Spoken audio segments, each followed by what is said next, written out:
Bihar police previous year question paper 2024 को आज इस सेशन में हम लोग देखेंगे। हेलिस 2025 के लिए आज इस सेशन में हम लोग Bihar police previous year question 2024 को देखने वाले हैं। फ्रेंड्स, यहाँ पर आप देख भी सकते हैं बिहार पुलिस भर्ती परीक्षा, और देखिए Bihar police previous year question paper 28/8/2024 है, यानी कि बिहार पुलिस कांस्टेबल का 28 अगस्त 2024 का ये क्वेश्चन पेपर है। और पिछली बार सभी जिलों में अलग अलग क्वेश्चन पेपर था, तो किसी न किसी जिला का ये निश्चित रूप से पेपर है।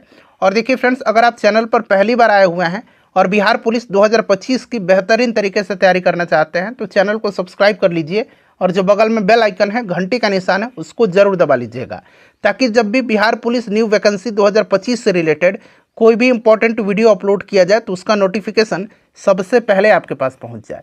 तो चलिए सेशन स्टार्ट करेंगे। एक बार सभी लोग प्लीज़ पहले सेशन को लाइक कर दीजिए। थोड़ा सा मैं जूम कर देता हूं ताकि प्रश्न आपको और स्पष्ट रूप से दिखाई दे। चलिए, ये अंग्रेजी का क्वेश्चन है, खाली स्थान को भरना है। देखिए प्रश्न क्या है कि आई वॉज बॉर्न, खाली स्थान दिया गया है जून 9, 1975। यहाँ पर खाली स्थान में क्या होगा बताइए। आंसर जानते हैं आप तो कमेंट करते चलिएगा, इससे आपका रिवीजन होते चलेगा। और जो भी मैं आपको एक्सप्लेन करके बताऊंगा उसे भी आप ध्यानपूर्वक सुनिएगा। इससे एक प्रश्न के साथ साथ आपके 2 से 3 प्रश्न जो है कवर होते चलेंगे। अब बताइए यहाँ पर क्या होगा। तो देखिए फ्रेंड्स, यहाँ पर जो है ऑन प्रीपोजिशन का इस्तेमाल होगा। I was born on June 9, 1975। ठीक है, किसी भी स्पेसिफिक डेट के लिए जो है ऑन प्रीपोजिशन का प्रयोग किया जाता है। तो यहाँ पर ऑन हो जाएगा। देखिए यहाँ पर है कि सी, खाली स्थान दिया गया है डेली। अब देखिए यहाँ पर क्या होगा, वॉक, वॉकिंग, वॉक्स या हैव वॉक्ड। तो यहाँ पर जो होगा सी वॉक्स जो होगा डेली हो जाएगा। ऑप्शन सी यहाँ पर राइट आंसर हो जाएगा। सेशन के एंड में आप सभी लोग अपना अपना स्कोर जरूर कमेंट करके बताइएगा। देखिए फ्रेंड्स, ये इडियम फ्रेज है। और क्या है इडियम फ्रेज में, बाय लिप्स एंड बाउंड्स। इसका मतलब क्या होता है, बाय लिप्स एंड बाउंड्स का मतलब क्या होता है, बहुत तेजी से, ग्रोइंग रैपिडली। ठीक है ना, ग्रोइंग रैपिडली, बहुत तेजी से। ऑप्शन ए यहाँ पर राइट आंसर हो जाएगा। चलिए, ये देखिए मैथ का क्वेश्चन है, और मैथ का जो क्वेश्चन है मैं इसका सीधे मैं आपको आंसर बता देता हूँ। ठीक है ना, तो यहाँ पर देखिए इसका राइट आंसर क्या हो जाएगा फ्रेंड्स। तो यहाँ पर जो है पूछा गया है समय कितने वर्षों में, तो यानी कि n = हो जाएगा यहाँ पर 2 वर्ष। ठीक है, चलिए उसके बाद देखिएगा यहाँ पर पूछा गया है 5, 15 और 20 के लौसा और मौसा का अनुपात क्या होगा। ठीक है, तो इसका जब लौसा निकालेंगे तो 60 आ जाएगा, और मौसा जब निकालेंगे तो 5 आ जाएगा। तो पूछा गया कि लौसा और मौसा का अनुपात यानी कि कितना हो जाएगा, 12:1 हो जाएगा। यही हो जाएगा ना, तो 12:1 ऑप्शन डी में है। चलिए उसके बाद देखिएगा पूछा गया है कि यशोधरा का संधि विच्छेद क्या है। इसमें से यशोधरा का बताइए, हिंदी का प्रश्न है, तो होगा यशः प्लस धारा। तो यहाँ पर देखिए यशः प्लस धारा, ये बिल्कुल राइट हो जाएगा। और देखिए हिंदी ग्रामर के, हिंदी व्याकरण के जो प्रश्न हैं बिहार पुलिस में रिपीट होते हैं, इसलिए कम से कम हिंदी व्याकरण को आपको निश्चित रूप से नोट डाउन कर लेना है। चलिए उसके बाद देखिएगा 7वां प्रश्न है कि जिस शब्द का प्रथम पद प्रधान हो उसे कौन सा समास कहते हैं। बताइए, जिस समास का प्रथम पद प्रधान हो उसको क्या बोला जाता है, तो उसको अव्ययी भाव समास बोला जाता है। उसको क्या बोला जाता है फ्रेंड्स, तो उसको ध्यान रखिएगा, उसको अव्ययी भाव समास बोला जाता है। तो आप ऑप्शन में देख सकते हैं अव्ययी भाव समास तो है ही नहीं। ठीक है ना, तो बट आपको याद रखना है अव्ययी भाव समास इसको बोला जाता है। ठीक है, चलिए उसके बाद नेक्स्ट क्वेश्चन देखिएगा क्या कर रहा है कि pick out the non finite verbs in the given sentence, they liked sing our playing together. बताइए यहाँ पर क्या होगा। तो फ्रेंड्स यहाँ पर होगा सिंग प्लेइंग। ठीक है ना, ये वाला हो जाएगा। ठीक है, चलिए उसके बाद नेक्स्ट क्वेश्चन है हमारा कि सासा scolds and ask her to go away. यहाँ पर क्या पूछ रहा है, identify the tense used in the given sentence, मतलब कौन सा इसमें से टेंस का इस्तेमाल हुआ है। चलिए बताएंगे राइट आंसर क्या हो जाएगा। तो फ्रेंड्स यहाँ पर आप देख सकते हैं, यहाँ पर जो है आपको वर्ब 5 का इस्तेमाल किया गया है, यानी कि ये आपका प्रेजेंट इंडेफिनिट टेंस है। ठीक है ना, तो यहाँ पर देखिएगा प्रेजेंट इंडेफिनिट टेंस, यहाँ पर ऑप्शन सी राइट आंसर हो जाएगा। क्लियर। चलिए क्वेश्चन नंबर 10 करिएगा। क्वेश्चन नंबर 10 क्या कह रहा है, मैथ का क्वेश्चन है। देखिए इसका मैं आंसर आपको बता देता हूँ। यहाँ पर जो आंसर आ जाएगा वो आपका आ जाएगा 12 सेंटीमीटर स्क्वायर, या 12 वर्ग सेंटीमीटर कहिए। ठीक है, इसमें से पूछा गया कि कौन अपरिमेय संख्या नहीं है, तो नहीं कौन सा होगा। तो यहाँ पर आपका राइट आंसर ये वाला हो जाएगा, क्योंकि ये आपका 3 हो जाएगा और ये आपका 4 हो जाएगा, तो 4 3 12, ये नहीं होगा, ठीक है ना। तो ऑप्शन यहाँ पर बी हो जाएगा। चलिए, नीचे दिया गया गद्यांश को पढ़ना है और आपको आंसर यहाँ से चुन करके बताना है, ठीक है। देखिए, कह रहा है कि भारत माता के सपूत किसे कहा गया है। अब यहाँ पर आप देखेंगे तो भारत माता को हम नमन करते हैं। उत्तर में हिमालय इसका प्रहरी है, दक्षिण में हिंद महासागर उसके चरण पखारता है, पश्चिम में कच्छ की खाड़ी और पूर्व में बांग्लादेश है। गंगा, यमुना, नर्मदा, ताप्ती, कृष्णा, गोदावरी, ब्रह्मपुत्र आदि नदियाँ भारत के मैदानी क्षेत्रों की शोभा बढ़ाती हैं। खेतों में लहराती फसलें और बागों में पके फलों की बहार इनकी भारत माता का उपहार है और प्रत्येक धर्म का व्यक्ति भारत माता का सपूत है, सबकी प्रिय हैं भारत माता। तो ये पूछा गया कि भारत माता के सपूत किसे कहा गया, तो प्रत्येक धर्म का व्यक्ति भारत माता का सपूत है। तो यहाँ पर देखिएगा सभी धर्म के लोगों को कहा गया, ऑप्शन डी हो जाएगा राइट आंसर, ठीक है। इस तरह का नंबर फ्री में होता है, थोड़ा सा ध्यानपूर्वक आप पढ़िएगा तो आपको नंबर मिल जाएगा। देखिए, वर्तमान में उड़ीसा के मुख्यमंत्री का नाम पूछा गया था, तो अभी जो है कौन है, मोहन चरण मांझी हैं, याद रखिएगा। देखिए, करंट का क्वेश्चन है ये। चलिए, 2011 के जनगणना के अनुसार बिहार का जनसंख्या में कौन सा स्थान। फ्रेंड्स, आगे बढ़ने से पहले आज हम बात करेंगे बिहार पुलिस कांस्टेबल 2025 की बेस्ट सॉल्व पेपर्स के बारे में, जो कि एडुका-जोन पब्लिकेशन का है। यहाँ पर आप देख भी सकते हैं एडुका-जोन, बिहार पुलिस, और आप देख सकते हैं ये सॉल्व पेपर्स है। पूरा आपको विस्तृत व्याख्या सहित एक्सप्लेनेशन सहित इसका आंसर भी दिया गया है। पूरा बिहार पुलिस का 2010 से लेकर के 2024 तक का क्वेश्चन पेपर है। टोटल इसमें जो देखिए 37 सेट्स दिए गए हैं। यहाँ पर मैं आपको दिखा भी देता हूँ, थोड़ा सा मैं जूम करता हूँ ताकि आपको स्पष्ट दिखाई दे। देखिए फ्रेंड्स, यहाँ पर देखिए बिहार पुलिस भर्ती परीक्षा, और देखिए 28/8/2024 का पेपर है, यानी कि 2024 तक, 2010 से लेकर के 2024 तक। यहाँ पर आप देख भी लीजिएगा 14/4/2010, तो पूरा 2010 से लेकर के 2024 तक के बिहार पुलिस के क्वेश्चन पेपर का यहाँ संकलन है और इसका एक्सप्लेनेशन बहुत ही तगड़ा दिया गया है। यहाँ पर आप देख लीजिए, ये बिहार पुलिस का क्वेश्चन पेपर है 28/8/2024 का। और फ्रेंड्स, यहाँ पर आप एक्सप्लेनेशन देख लीजिए, कितना ज़बरदस्त एक्सप्लेनेशन दिया। फ्रेंड्स, आप इस बुक को परचेज कर सकते हैं और अपनी तैयारी को और भी ज़्यादा मजबूत कर सकते हैं। 2011 के जनगणना के अनुसार अगर हम बात करते हैं कि बिहार की जनसंख्या कितनी है, तो जनसंख्या आपको याद रखना है 10,40,99,452। ये 2011 के जनगणना के अनुसार बिहार की जनसंख्या है। और जनसंख्या के दृष्टिकोण से बिहार जो है भारत में तीसरे नंबर पर आता है। तीसरा राइट आंसर हो जाएगा। पहले नंबर पर उत्तर प्रदेश है, दूसरे नंबर पर महाराष्ट्र है और तीसरे नंबर पर अपना बिहार राज्य है, ठीक है। चलिए, उसके बाद देखिएगा कि बिहार में उर्वरक कारखाना कहाँ पर स्थित है। बिहार में उर्वरक कारखाना, तो बिहार में उर्वरक कारखाना जो है, इसमें से अगर हम बात करते हैं तो फ्रेंड्स ये बरौनी में है, बरौनी में है, ठीक है ना। HURL के नाम से इस कारखाना को जाना जाता है, ठीक है। बरौनी जो है किस जिला में पड़ता है, तो ये भी ध्यान रखिएगा, बेगूसराय में, ठीक है, काफ़ी इम्पोर्टेंट है।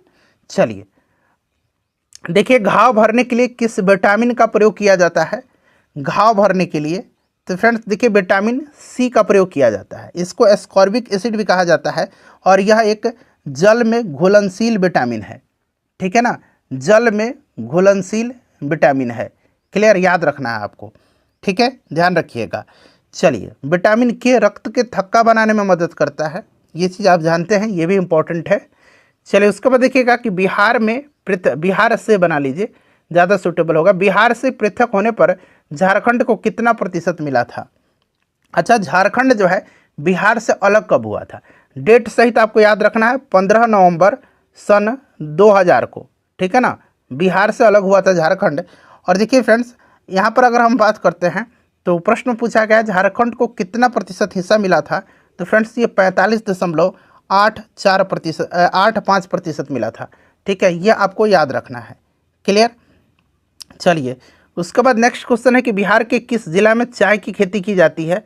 ऑप्शन यहाँ पर है कि बिहार के किस जिला में चाय की खेती की जाती है, तो चाय की खेती कहाँ पर होती है, किशनगंज में होती है, किशनगंज में, ठीक है ना, किशनगंज में होती है, ध्यान रखिएगा, ऑप्शन डी राइट आंसर हो जाएगा, किशनगंज में, ठीक है। चलिए, उसके बाद देखिएगा कि अनुच्छेद 17 का संबंध किससे है। अनुच्छेद 17 जो है ये अस्पृश्यता से संबंधित है। अस्पृश्यता को यानी कि छुआछूत को समाप्त किया गया है इस अनुच्छेद के तहत। तो यहाँ पर देखिएगा अस्पृश्यता की समाप्ति, ठीक है, अस्पृश्यता की समाप्ति काफ़ी इंपॉर्टेंट है, इसको आप जरूर याद रखिएगा, ठीक है। चलिए, और उपाधियों का अंत जो है ये आर्टिकल 18 में है, ये आप जरूर ध्यान रखिएगा। देखिए 20वीं सदी में बंगाल में अकाल कब पड़ा था, बंगाल में अकाल कब पड़ा था 20वीं सदी में? राइट आंसर क्या हो जाएगा? तो 1943 में, ठीक है ना, 1943 में, ठीक है, इसको आप ध्यान रखिएगा। चलिए देखिएगा कि संविधान की प्रस्तावना में कितनी बार संशोधन हुआ है। सभी जिलों का अलग अलग क्वेश्चन पेपर था पिछली बार, बिहार पुलिस का जो एग्जाम हुआ था पिछली बार उसमें सभी जिलों का अलग अलग क्वेश्चन पेपर था। तो हो सकता है किसी में ये क्वेश्चन पेपर हो, किसी में ना हो, ठीक है ना। तो इसके लिए आप निश्चिंत रहिए, कहीं ना कहीं ये किसी न किसी में पूछा गया है।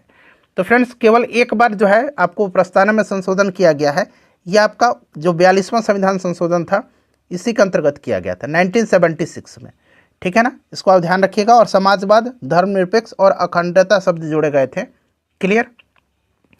चलिए, और जो 42वां संविधान संशोधन है उसको लघु संविधान भी कहा जाता है, लघु संविधान यानी कि मिनी कॉन्स्टिट्यूशन, हिंदी में इसको मिनी कॉन्स्टिट्यूशन कहेंगे। देखिए लोहे का शुद्धतम रूप कौन सा है, लोहे का शुद्धतम रूप, तो इसमें से लोहे का शुद्धतम रूप जो होता है फ्रेंड्स ये आपका कौन सा हो जाएगा? तो ये पिग आयरन जो है, पिग आयरन, ठीक है ना, ये आपका लोहे का सबसे शुद्धतम रूप है, ठीक है। चलिए उसके बाद देखिए बिहार का राजकीय पुष्प कौन सा है, बिहार का राजकीय पुष्प, तो फ्रेंड्स ये गेंदा है, मैरीगोल्ड इसको बोला जाता है अंग्रेजी में, ठीक है। चलिए उसके बाद नेक्स्ट क्वेश्चन है, और राजकीय पक्षी अगर पूछेगा तो गौरैया है, याद रखिएगा, ठीक है। ऑपरेशन फ्लड का संबंध किससे है?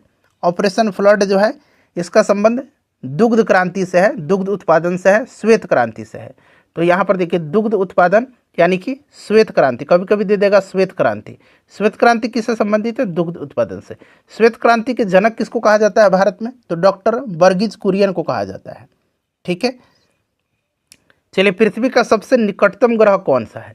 पृथ्वी का सबसे निकटतम ग्रह, तो देखिए अगर हम बात करते हैं तो ये शुक्र है, ठीक है ना, शुक्र है, इसको ध्यान रखिएगा, शुक्र सबसे निकटतम ग्रह। और शुक्र जो है ध्यान रखिएगा यह ग्रह संरचना और आकार में पृथ्वी के समान है, और कभी कभी जो है इसको पृथ्वी की जुड़वा भी कहा जाता है, पृथ्वी की जुड़वा बहन, पृथ्वी की जुड़वा भगिनी, या फिर सांझ का तारा, या फिर भोर के तारा के नाम से शुक्र को जाना जाता है, ठीक है। और शुक्र ग्रह के पास एक खास बात याद रखिएगा, कोई भी उपग्रह नहीं है।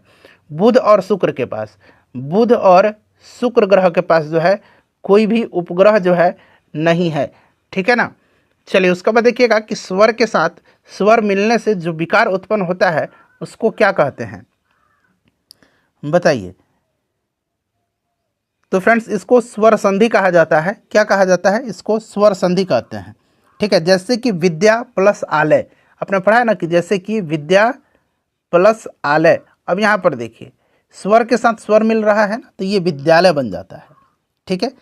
चलिए देखिएगा कि नीति आयोग के सीईओ कौन है? तो BVR सुब्रमण्यम है, ठीक है, याद रखिएगा BVR सुब्रमण्यम कार्यकारी अध्यक्ष हैं, क्लियर। चलिए उसके बाद देखिएगा कि गौतम बुद्ध को किस स्थान पर जो है ज्ञान प्राप्त हुआ था। ये प्रश्न कई बार बिहार पुलिस में रिपीट हुआ है, पिछले बार ही। तो ये बोधगया में इनको ज्ञान की प्राप्ति हुई थी, ठीक है ना, और सारनाथ में इन्होंने पहला उपदेश दिया था ऋषिपत्तनम में, क्लियर। चलिए कुशीनगर में इनकी मृत्यु हुई थी। विश्व स्वास्थ्य संगठन की स्थापना कब हुई थी? तो विश्व स्वास्थ्य संगठन की स्थापना जो है ये 7 अप्रैल 1948 को हुई थी, ठीक है ना। इसीलिए 7 अप्रैल के दिन प्रत्येक वर्ष विश्व स्वास्थ्य दिवस मनाया जाता है। और इसका जो विश्व स्वास्थ्य संगठन है WHO है, वर्ल्ड हेल्थ ऑर्गेनाइजेशन, इसका हेडक्वार्टर स्विट्जरलैंड के जेनेवा शहर में है, ये भी आप ध्यान रखिएगा।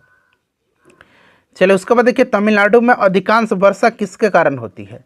तमिलनाडु में अधिकांश वर्षा जो है किसके कारण होती है? तो फ्रेंड्स ये होती है उत्तर पूर्वी मानसून से, जिससे कि हम लोग मानसून निवर्तन के रूप में भी जानते हैं, ठीक है, इसको आप ध्यान रखिएगा। तो यहाँ पर आपका राइट आंसर हो जाएगा उत्तर पूर्वी मानसून, ठीक है। चलिए देखिएगा कि मोहिनी अट्टम जो है शास्त्रीय नृत्य का संबंध किस राज्य से है? मोहिनी अट्टम, तो मोहिनी अट्टम जो है केरल का है, केरल राइट आंसर हो जाएगा, ठीक है, केरल राइट आंसर हो जाएगा। अच्छा तमिलनाडु का कौन सा है? कुचिपुड़ी कहाँ का है? आंध्र प्रदेश का है, ठीक है। यक्षगान कर्नाटक का है, ठीक है। भारतनाट्यम तमिलनाडु का है। ये भी याद रखिएगा। देखिए समा चकेवा लोक नाट्य का संबंध किस राज्य से है? समा चकेवा। तो समा चकेवा जो है ये खास करके बिहार में है। ऑप्शन ए यहाँ पर राइट आंसर हो जाएगा। और यह त्यौहार जो है किसको समर्पित है? तो भाई बहन के बीच प्यार को ये दर्शाता है। ये भी प्रश्न पूछा गया था कि किसको इंगित करता है? तो भाई बहन के प्यार को। ठीक है, चलिए उसके बाद देखिएगा कि दूसरा अंग्रेज सिख युद्ध किसके शासनकाल में हुआ था? दूसरा जो है अंग्रेज सिख युद्ध, तो फ्रेंड्स ये हुआ था आपका 1848 से 1849 तक चला था ये। ठीक है, और इस समय जो था ये कौन था? लॉर्ड डलहौजी था। आपको अच्छे तरीके से याद होगा, लॉर्ड डलहौजी था। 1848 से लेकर के 1856 तक लॉर्ड डलहौजी का कार्यकाल रहा था। 1848 से 1856 तक लॉर्ड डलहौजी के समय में आपको याद है ना कि 1853 में पहली बार रेल चलाई गई थी। ठीक है, बम्बई से थाने के बीच में। वर्तमान में सर्वोच्च न्यायालय के मुख्य न्यायाधीश कौन है? वर्तमान में आपको बताना है। ठीक है, वर्तमान में आपको बताना है। तो अभी तो